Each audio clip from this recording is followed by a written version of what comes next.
Los gigantes de Canaán, guerras sagradas. El eco de una guerra antes del tiempo. Antes de que Israel cruzara el Jordán, antes de que David enfrentara a Goliat, antes del monte Sinaí, incluso antes del diluvio, hubo una rebelión en los cielos. No fue una guerra como la que libran los hombres con espadas, arcos y lanzas, sino una fractura en la eternidad, una decisión tomada por seres inmortales que, deslumbrados por la belleza de las hijas de los hombres, descendieron a la tierra con intenciones que desafiarían el orden divino. Su caída fue el origen de un linaje prohibido, los Nepilín, híbridos poderosos de ángeles y humanas, gigantes de fuerza descomunal, sabiduría arcana y voluntad perversa. Estos titanes no solo trastornaron la creación, sino que infectaron con su conocimiento a toda la humanidad, enseñando las artes de la guerra, el maquillaje, la alquimia, los conjuros y las ciencias oscuras. Era la oscuridad disfrazada de iluminación. El juicio de Dios no tardó, un diluvio cayó sobre el mundo, y con él, los Nepilín fueron exterminados.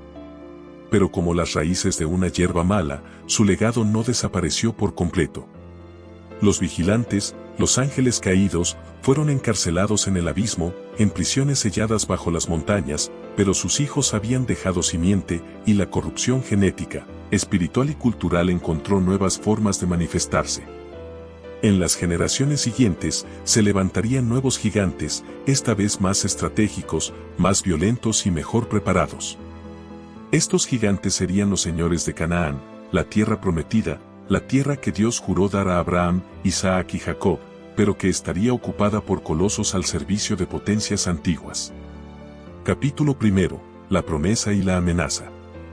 Dios había prometido a Abraham una tierra amplia, fértil, que fluía leche y miel. Pero con la promesa también vino una profecía: esa tierra no estaría vacía. Estaría infestada de pueblos corruptos que debían ser erradicados como plaga. Refaitas, emitas, susitas, anaseos, nombres que resonaban como maldiciones, pueblos de hombres gigantescos, con cráneos deformados, rostros inhumanos y voces que retumbaban como trueno. Durante siglos, estos clanes gigantescos se expandieron, construyeron ciudades amuralladas que desafiaban la física humana, tallaron obeliscos y altares a deidades oscuras, muchas de ellas descendientes del panteón corrompido traído por los vigilantes.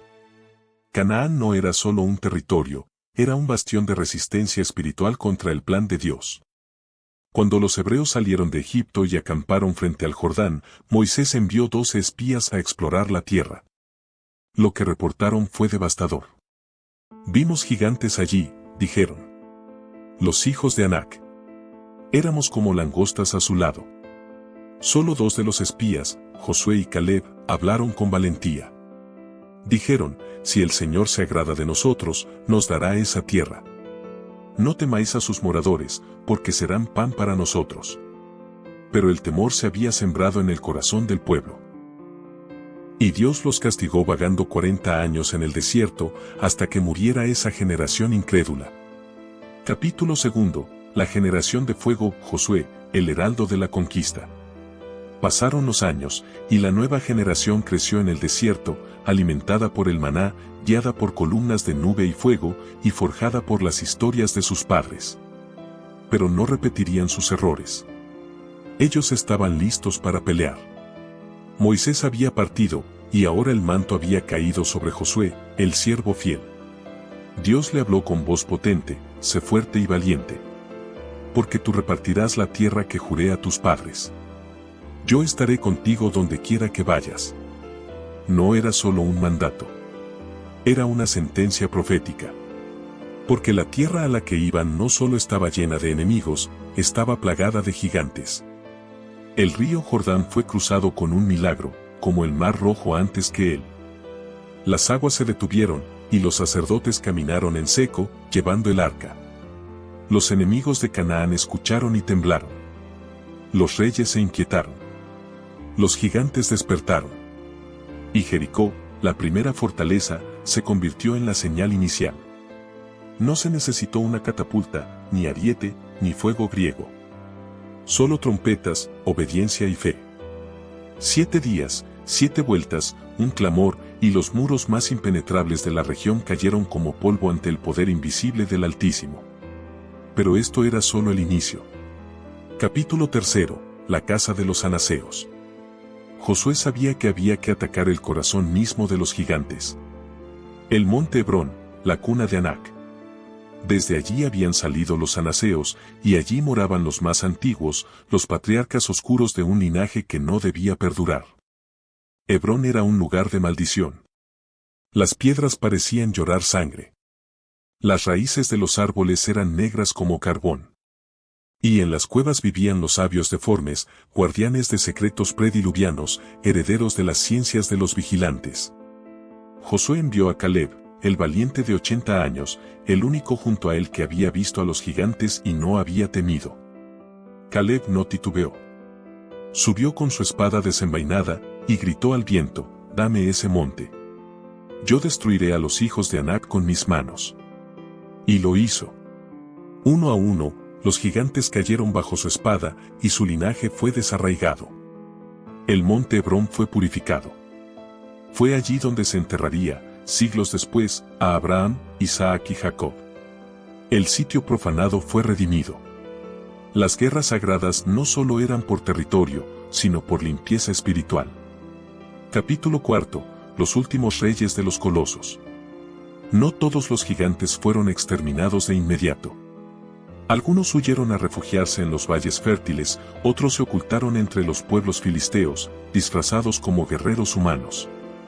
Pero uno de ellos, Ag, rey de Basán, no se escondió. Era el último de los refaitas. Su cama de hierro medía más de 4 metros. Su voz resonaba como un trueno de caverna. Su ejército estaba compuesto por híbridos, hombres corrompidos por artes prohibidas, y montaban bestias alteradas con ingeniería antigua. Moisés aún vivía cuando enfrentaron a Ag. Lo miró a los ojos y supo que esa batalla no era solo por tierra. Era un juicio ancestral. El Señor le dijo, «No le temas, porque en tu mano lo he entregado». Y el anciano profeta, con vara en una mano y espada en la otra, lideró la embestida. La batalla de Edrei fue un baño de fuego. Ag cayó, y con él, uno de los últimos pilares de la resistencia genética prediluviana. Capítulo 5. Los secretos de los colosos. Tras la muerte de los gigantes principales, los hebreos descubrieron ciudades con puertas de piedra que ningún humano podía mover, cámaras talladas con símbolos desconocidos, tablillas de obsidiana que hablaban de los primeros cielos y las estrellas descendidas.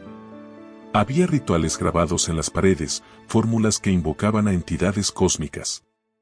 Era un legado de corrupción. Algunos sacerdotes propusieron destruirlo todo. Otros, más sabios, dijeron, guardemos estos secretos lejos de los hombres, para que nunca más se levante un linaje como este. Así nacieron los registros sellados, las cuevas ocultas, las bibliotecas que fueron enterradas bajo montañas. No obstante, hubo quienes no obedecieron. Hubo tribus que comerciaron con los secretos de los gigantes. Algunos de los descendientes de los pueblos conquistados escaparon a regiones más allá de la tierra prometida. Llevaron con ellos el conocimiento corrupto, y en tierras como Anatolia, los Balcanes, el Cáucaso y más allá, florecieron leyendas de titanes, de dioses que caminaban entre los hombres. Lo que comenzó en Canaán, se convirtió en un mito global. Capítulo 6. La venganza de los titanes caídos. Los gigantes que escaparon del juicio de Josué y sus generales no eran simples sobrevivientes. Eran herederos de un linaje rebelde, motivados por una rabia ancestral, y sabían que no podían enfrentarse al pueblo de Dios con fuerza bruta. Entonces recurrieron a otra táctica, la infiltración espiritual. Si no podían vencer a Israel con espadas, los corromperían desde dentro. Así comenzaron a aparecer ídolos extraños en las aldeas, sacerdotes con túnicas oscuras que susurraban lenguas muertas, encantamientos que prometían poder, fertilidad y protección a cambio de sangre. No cualquier sangre, sangre inocente. Los altares de Moloch comenzaron a aparecer en los valles, y aunque Israel había recibido leyes estrictas contra la idolatría, algunos líderes menores cedieron a la presión cultural. Mezclaron su fe con los ritos cananeos. Y entonces, el juicio divino fue inevitable. La tierra, una vez santa, comenzaba a temblar. Dios levantó jueces, profetas y libertadores, pero aún así, el veneno corría por las venas de la nación. Los gigantes ya no estaban entre ellos físicamente, pero su legado continuaba, disfrazado de cultura, arquitectura, arte y espiritualidad corrupta. Capítulo 7. El linaje oscuro de los filisteos. Muchos de los gigantes que no murieron se refugiaron entre los filisteos, pueblo costero poderoso que adoraba a Dagón, un dios mitad hombre, mitad bestia marina. Era un culto de origen oscuro, posiblemente traído desde los antiguos vigilantes que descendieron en los días de Jared. Los filisteos se convirtieron en la nueva élite militar de la región, y entre ellos surgieron guerreros de gran tamaño, conocidos como los Giborim, campeones que medían más de 3 metros y usaban espadas tan pesadas que un hombre común no podía levantarlas. Uno de estos fue Isbi-Benob, descendiente directo de los refaítas. Otro, más conocido aún, sería Goliat de Gat, un titán arrogante que desafiaría a los ejércitos de Dios y caería por una piedra y la fe de un joven pastor. Pero antes de Goliat, hubo una generación entera de gigantes ocultos en las sombras, manipulando a los reyes, enseñando estrategias, forjando armas inusuales. Israel no peleaba solo contra pueblos, peleaba contra descendientes de dioses caídos. Capítulo 8. El regreso de los vigilantes. En un rincón oscuro de Canaán, cerca del monte Hermón, donde, según antiguos escritos, descendieron los ángeles caídos por primera vez, se decía que aún quedaban puertas abiertas entre los mundos. No eran portales visibles, sino grietas espirituales, lugares donde el velo entre el mundo físico y el invisible era delgado. En esos lugares, los descendientes más devotos de los antiguos vigilantes practicaban rituales para intentar traerlos de vuelta. No físicamente, sino a través de posesión, control mental y manifestación de poder. Y hubo regiones enteras donde la gente fue poseída por espíritus de los antiguos. Los profetas de Israel hablaron contra estos lugares. Isaías, Jeremías y Ezequiel advirtieron sobre los árboles altos, los montes altos y las guaridas de leones, usando metáforas poéticas que en realidad describían fortalezas espirituales dominadas por potestades invisibles. La guerra contra los gigantes no era solo física, era también dimensional, espiritual y profética. Dios estaba no solo reclamando una tierra, sino purificando una fractura cósmica que había comenzado milenios atrás. Capítulo 9. David, el matador de linajes. David, ungido por Samuel, no solo fue un rey. Fue el ejecutor final de una guerra ancestral. Cuando enfrentó a Goliat, no era solo un acto de valentía juvenil. Era el cumplimiento de un juicio que había comenzado con Moisés y Josué. Goliat era un descendiente directo de los gigantes y su muerte representaba más que una victoria bélica. Fue una sentencia divina. La cabeza del gigante fue llevada a Jerusalén, y los sabios dijeron que en ese lugar se levantaría siglos después el Gólgota, el monte donde otro guerrero destruiría no solo a gigantes físicos, sino al pecado mismo. Pero David no se detuvo allí. Junto a sus valientes, cazó uno a uno a los últimos gigantes, Saf, Lamí, el de los 6 dedos, y otros más. Cada batalla era feroz. Estos gigantes no solo eran grandes. Eran veloces, estratégicos, poseían artefactos y habilidades que no eran humanas. Algunos podían ver en la noche, otros eran inmunes al fuego, y otros tenían una voz capaz de paralizar a los hombres. Pero David y sus guerreros iban ungidos por el Espíritu de Dios. Y la unción vencía la genética. Capítulo 10. Las ciudades de los caídos. Cuando la era de los gigantes terminó, no quedó solo polvo y ruinas. Israel encontró bajo tierra los restos de ciudades subterráneas, con cámaras esculpidas en roca negra, murales que mostraban la caída de los vigilantes, mapas de las estrellas y códices grabados con símbolos incomprensibles. Allí se hallaron restos de híbridos no humanos, esqueletos con cráneos alargados, costillas dobles y huellas de tecnología que parecía incompatible con la época. Los sabios y profetas alertaron al sumo sacerdote: no dejes que el pueblo toque estos secretos. Son memoria de maldad. Los levitas sellaron aquellas cavernas y escribieron sus hallazgos en pergaminos ocultos, algunos de los cuales se perderían durante la destrucción del templo y terminarían siglos más tarde en manos de esenios, ocultos en cuevas de Qumran. Pero antes de desaparecer, un remanente de estas ciudades fue saqueado por pueblos vecinos. De ahí nacerían los mitos griegos de los titanes, los dioses egipcios con forma animal y las leyendas de los hiperbóreos y atlantes. El mundo no olvidó a los gigantes de Canaán, solo cambió sus nombres y les levantó templos. Capítulo 11. El pacto perpetuo. Después de David, llegó Salomón, el más sabio de los reyes. En sus días no hubo guerras con gigantes. Pero hubo algo peor, alianzas con sus hijas. Salomón, en su deseo por extender el reino, desposó mujeres extranjeras, algunas descendientes de linajes antiguos, y ellas trajeron consigo los dioses de sus padres.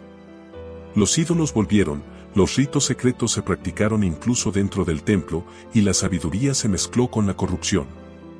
Fue entonces cuando Dios comenzó a enviar profetas con advertencias. El mensaje era claro: si no cortan todo vestigio del linaje de los caídos, serán ustedes mismos los caídos. Y así sucedió. El reino se dividió, luego fue destruido. Babilonia arrasó con Jerusalén, y los registros de la guerra contra los gigantes se dispersaron por el mundo. Solo algunos sabios conservaron copias ocultas, esperando el día del retorno. Porque la guerra nunca terminó. Solo cambió de forma. Capítulo 12. El eco en los días finales.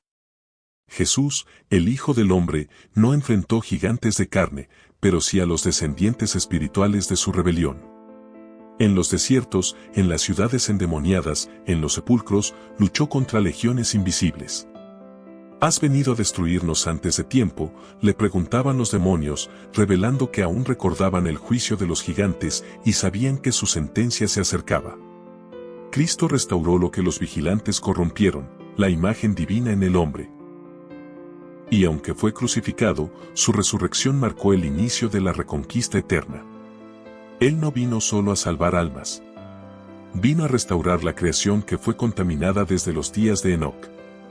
Y así como hubo una conquista de Canaán, habrá una nueva conquista final. En Apocalipsis se habla de Gog y Magog, pueblos que regresarán para el último intento de los antiguos linajes de retomar la tierra. Pero esta vez, no habrá más jueces, ni más reyes. Solo el Rey de Reyes. La tierra que gime. Aún hoy, los huesos de los gigantes yacen bajo las colinas de Israel. Algunos creen que sus espíritus están encerrados, como dicen los libros de Enoc y Jubileos, encadenados hasta el gran juicio.